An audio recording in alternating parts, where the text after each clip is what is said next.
Hello friends, welcome to Around the World in 10 with Mubo.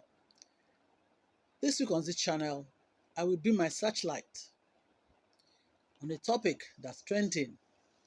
It's entitled From JAPA to JAPADA.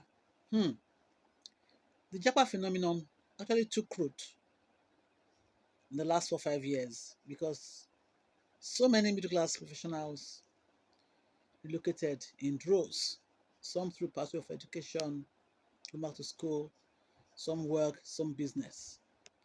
And everyone must know a friend, a neighbor, a cousin, a nephew, a niece that has located midlife with children by themselves, with family, to United States, United Kingdom, to Canada, New Zealand, and Australia. This story really stems from the fact that new immigration policy has been ramped up in the United Kingdom. I think we need to really do a backtrack to why a nation of 4 islands has so much grip on people in Caribbean, people in Africa, people in Asia, people in the Arab world. How come UK, that's Wales, England, Northern Ireland, and Scotland, nation of 5 million people, has control over, so much control over countries in Africa, Nigeria, Ghana, Kenya, Tanzania, Uganda, Zimbabwe, and so on and so forth. That's because many centuries ago, the United Kingdom became our colonizer, became a colonial power over these countries, over Nigeria, over Ghana, over Gambia, over Kenya, over India, Pakistan, Caribbean islands as well. That's why we speak English. That's why most of our systems, educational systems, judicial systems, businesses, are predicated on the British system. That's why United Kingdom is the first choice for most people from these areas for leisure, for holidays. Routinely people go for summers there, people attend there, take their children there for education, people do businesses there. It's the first choice for leisure. We always, in Nigeria here, we call it Nigeria's other state, Nigeria's other country. On the last time I checked, there are about 170,000 Nigerians living, immigrants living in the United Kingdom, living legally. The last 4-5 years, more people have poured into the United Kingdom to work as care workers, work as healthcare workers, caregivers, nurses, doctors, locum doctors, and all that. So with this new policy now, it's like there's a new sheriff in town. The policies has cancelled the ILR, that's the leave to remain, definitely leave to remain, ILR, from 5 years to 10 years. That means before you can get your ILR, leave to remain, used to be 5 years, it's now 10 years. When you finish your master's degree, you're allowed to stay 2 years post-study. It's now been reduced from 2 years to 18 months, that's 1.5 years.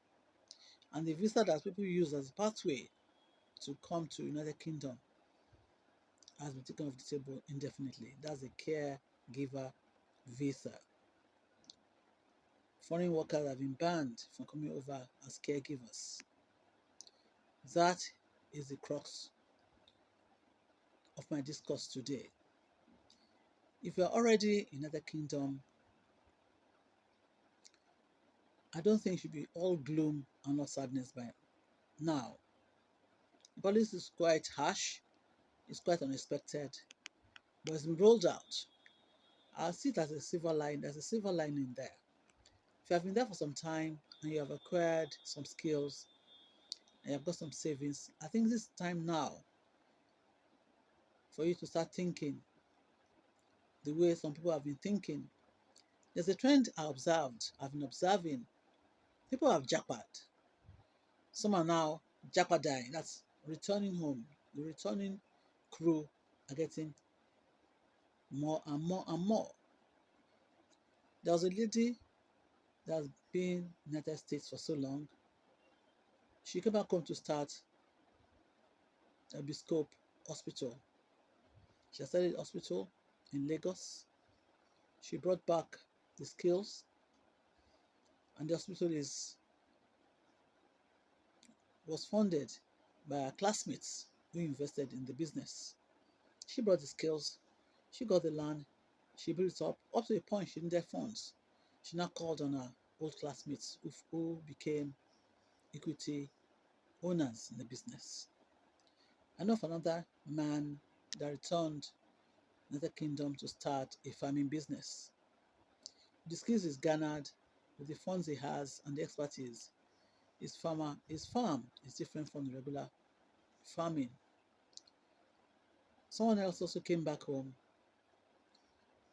She left her corporate job and she's into the beauty and hospitality business. She opened a hairdressing salon, not the regular one. She has a cafe. She has an internet cafe there. She has where they do braids, where they also do a coffee shop where you can just mingle and have a nice time and relax. So many Japadians, they call themselves, are into food business, packaging foods, but an export. That's why I want to really implore those people who are cut short now, who got plans to, who have got their plans ruined by this policy. There's more. While you are there as well, some visas have been cancelled. They've cancelled the caregiver visa. But two visas have been highlighted now.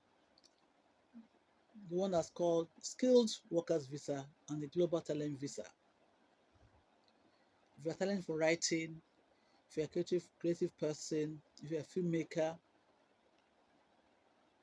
if you're into production, if you can do business, you can open a business over there. If you're an IT person, that's skills, IT, cybersecurity, you can solve problems. There's some visas that you can look into. And if you want to locate now abroad, you don't have to sell everything that you have. Make sure something is back home so you can relocate back. You can JAPADA without pains. And when one door closes, another door opens. With the skills you have garnered over there, with the funds you have saved, you should think outside the box so I can invest back home. I read the story of somebody who came for 30 December, an American person. She had dual citizenship. She had so much fun. She said she was burnt out when she was in the United States. She was burnt out. She had so much mental stress and mental health issues. She came for the holiday. She had so much rest. And she had decided to spend 6 months in the United States and 6 months in Nigeria. She has moved to remote work where she's writing, producing, and doing things in a calmer atmosphere. That is what I'm talking about. We need to reinvent and think outside the box. Policy is draconian, it's different, but hey, you can tweak it around and think of things that you can do. That's why I leave you this week on Around the World in 10 with Mobile. What are your views? What do you think? JAPA to JAPADA. Can it work for you? Something you want to consider? Leave your comments below. Follow us on all our social media handles. If you like what you are doing, share, share, share. And I'll be right back next week with another exciting topic around the world in 10 with Mubo. See you soon. Thanks for listening in. Thanks for watching us. Bye.